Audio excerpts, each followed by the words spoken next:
o festejo por ter, enfim, conseguido. Vontade, e agora, nos anos 2000, a gente quer ganhar dinheiro com tudo isso. Não, eu porque acho hoje em dia... que hoje também é o cansaço, é o reflexo, sabe? Tipo, já teve esses 20 anos que conseguiram, assim, tudo que queriam. Teve o plebiscito, primeiro o povo ganhou voz, tá? Conseguiu votar lá para saber que tipo de político o Brasil ia seguir. Aí, Vote depois... no rei, eu lembro. Isso, tinha a função da monarquia, do socialismo. Aí, depois começaram a votar para presidente. Aí que começa a história, né? Tipo, do desânimo. Daí, 92, cara pintada. Daí, acho que foi, assim, ó, o primeiro e o último suspiro de alerta, assim, que o povo via que ainda tinha voz. Aí, de 92 para cá, parece que tem um desânimo, sabe? Tanto na política, na mídia, parece que tudo tá meio calmo e que nada novo aparece. Uma ilusão de que tipo, já aconteceu, já conseguimos e que cadê, também sabe? foi quando acabou ali, né? Quando acabou a ditadura, assim... E isso foi no refletido final da na década de arte, 80, né? principalmente, depois, assim, né? Para entrar em 90, havia uma ilusão do público, assim, do povo, né, que o Brasil agora ele era livre, né, tipo 88 por aí, assim, 4, 5 anos depois do término, né. Então, que o Brasil ele é terceiro mundo por enquanto, mas ele está crescendo, ele vai crescer, economia. Eu lembro que veio a importação, isso colabora, eu falo sempre disso porque é legal, hoje eu sou músico, tenho muita coisa que é importada dentro de casa e que na década de 80 bandas não podiam ter. Quem trabalhava... Simples pedalzinho, era um horror para conseguir. E quando vinha para cá. Então, assim, aí havia aquela ilusão de que, pô, agora nós vamos crescer, porque nós podemos importar, nós podemos fazer não sei o quê. Era tudo... A mídia até alimentou isso de certa forma. Daí vai lá e cai a casa, vai o escândalo do Collor, daí dali um pouco vem não sei o quê. Aí começa a mostrar que, pô, mas a dívida externa é enorme, aí tem não sei o quê. Então, acho que esse cansaço... E isso tudo foi refletido na arte, né? Aí vem água fria mesmo, assim, sabe? Daí eu acho que talvez por aí que bandas acabam se preocupando em querer sobreviver de forma não artística, entendeu? Porque Porque tem que sobreviver. Toquei em bandas que estavam atuando no cenário fonográfico, assim, de depender de gravadora, de selo, enfim.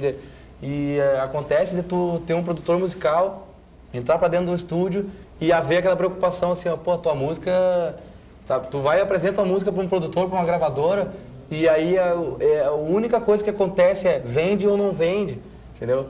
Aí eu acho que a música, eu sempre cito um exemplo assim do Legião Urbana, assim, lá daquelas bandas lá de Brasília. Tem uma música Veraneio Vascaína, que eles estavam na esquina lá, tomando trago, sei lá, usando coisas, e aí dobrava Veraneio da Polícia, que era, né, preto e branco, que era Vascaína. Então, essa música é uma expressão deles, pô, eles passaram por aquilo, eles saíram correndo, né, daquilo, fugiam daquilo. E isso para eles era uma expressão, e até então, aí tu concebe isso como uma arte, pô, alguém tá lá dizendo alguma coisa para alguém ouvir. Hoje eu acho que não há mais isso. Hoje eu acho que na TV, bebem dessas bandas para fazer uma mutaçãozinha no estilo musical e fazer outra. Ninguém cria novo agora. E a própria expressão. Mas isso é muito próprio do cenário atual. É tudo releituras, né? Como vocês já falaram, o Cassiano falou, a televisão diminui um pouco a sua audiência, né? Não ganha mais tanto espaço.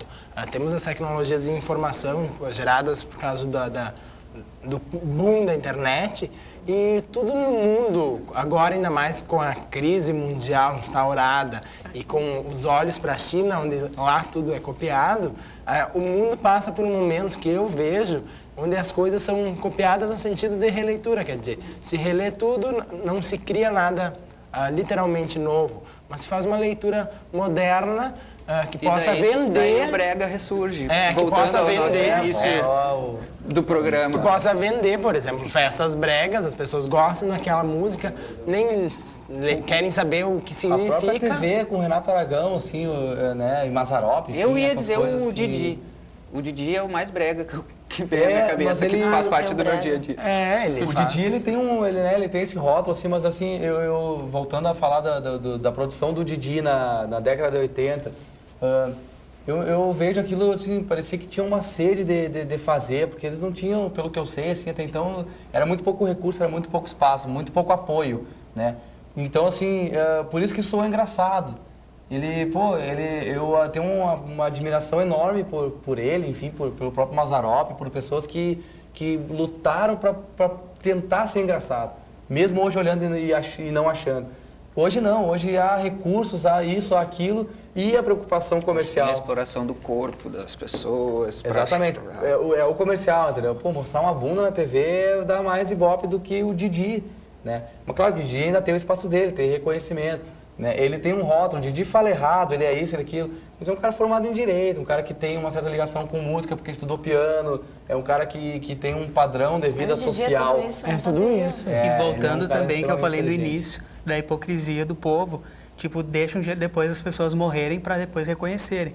Como o Mazzaropi, isso assim, é. tipo, hoje em dia, daí quem entende desse cinema mesmo É erudito. cult, agora é cult. porque Mas quando tudo ele que é era um vivo, clássico, será? Eu acho que ele era o antigo, é Didi, cult. era o que apontava. Hoje em Mazzaropi, dia, os pelo que eu trapalhões, o sei, pessoal não dá Um valor. deles, é o próprio Mussum, né? O Mazzaropi, pelo que eu sei, ele batia o escanteio e corria na área para cabecear, né? Porque ele ao mesmo tempo que ele fazia um pouco de roteiro, dele um pouco ele tinha que dirigir, ele era o cara que selecionava Ele o era o elenco, fazia- mocinho do filme. É, ele tinha uma câmera lá, Mocinho. meia boca para poder filmar não sei o quê, ao mesmo tempo ele pedia para um amigo ir lá filmar ele e caminhar e não sei o quê. Então, eu acho que isso, se tu parar pra pensar assim, aí tu chega ao produto final, tu analisa o filme, né, do Didi, do Mazzaropi, daí tu vê, pô, mesmo sendo sem graça, quantos Existe uma suor pra batalha, fazer né? aquilo, entendeu? Pra expressar. E aí é uma expressão. Hoje em dia, talvez não. Hoje em dia tem mil departamentos, 1000 pessoas fazendo e planejando aquilo, pensando no quê? No vender, no dar ibope, né? E de repente não, tem muita... Os filmes do Didi tem muita analogia com a vida que era do brasileiro, né? Com o que se passava, a questão... E hoje em dia o humor tá pro outro lado. É, né? isso que eu ia dizer. Eu acho O que o humor hoje humor tá hoje é muito mais pro- bobo, se É. não faz pensar. É engraçadinho e o bonitinho, a menina com um corpo bonito, o fulano que... Mas né, isso que... também é música, né? É, Tipo, a gente música não vê tem. letras agora de Chico Buarque, por exemplo. E nem Mas eles tinham letras muito inspiração para sentimentais. escrever, por exemplo, entendeu? As- Era todo um Tinha uma contexto. coisa que fazia, que Hoje em dia, empurrava o que eles. tem? Agora O não. mais brasileiro sentimental escrevendo. que eu vejo hoje no Brasil, dito, querendo ou não, é a música sertanejo. É sertaneja. quê? É a mais sentimental. Sentimental. Mas esse sentimental que eu falo é bem superficial. Porque daí, se eu vou falar, por exemplo, de um sentimental brega, era um sentimental mesmo. Assumir ser romântico, amar de verdade. Tanto que hoje em dia a Isso gente não vê muitos existe mais. cantores que eram ditos sertanejos, que pra mim são cantores românticos. Sim. Parece que a sonoridade perdeu, mas continua com a letra romântica. Assim como bandas que trabalham hoje na cena pop, no sentido de popular, bandas que têm reconhecimento e que acabam valorizando algumas coisas. Por exemplo, se fala hoje em Roberto Carlos, todo mundo, pô, é brega, é isso, o Roberto ele tem uma imagem talvez assim, mas aí bandas como o Jota Quest, assim, que Cantam a mesma coisa. regravam o próprio Roberto Carlos. O Roberto Carlos tem letras que hoje ainda são atuais e ele escreveu lá naquela época, entendeu? E é romântico, ao mesmo tempo é inteligente, enfim. Aí tem bandas, o próprio irmão lá do Flauzino, o Wilson Sideral, é um fã de carteirinha do Roberto Carlos, gravou e regravou algumas coisas, né, do Rei. E aí, mas aí com a linguagem atual ele não soa brega. Então até que Lulu ponto Santos, isso cara, é um Exatamente. breguérrimo. Bom, com a deixa do Lulu Santos, eu vou agradecer o Binho, Cassiano. Muito obrigado pelo programa de hoje. Júlio, Miti. De novo por último. Agradeço pela oportunidade. Muito obrigado mesmo. Outros Elementos vai ficando por aqui. A gente volta na semana que vem. TV Unifra, um ano no ar. Tchau.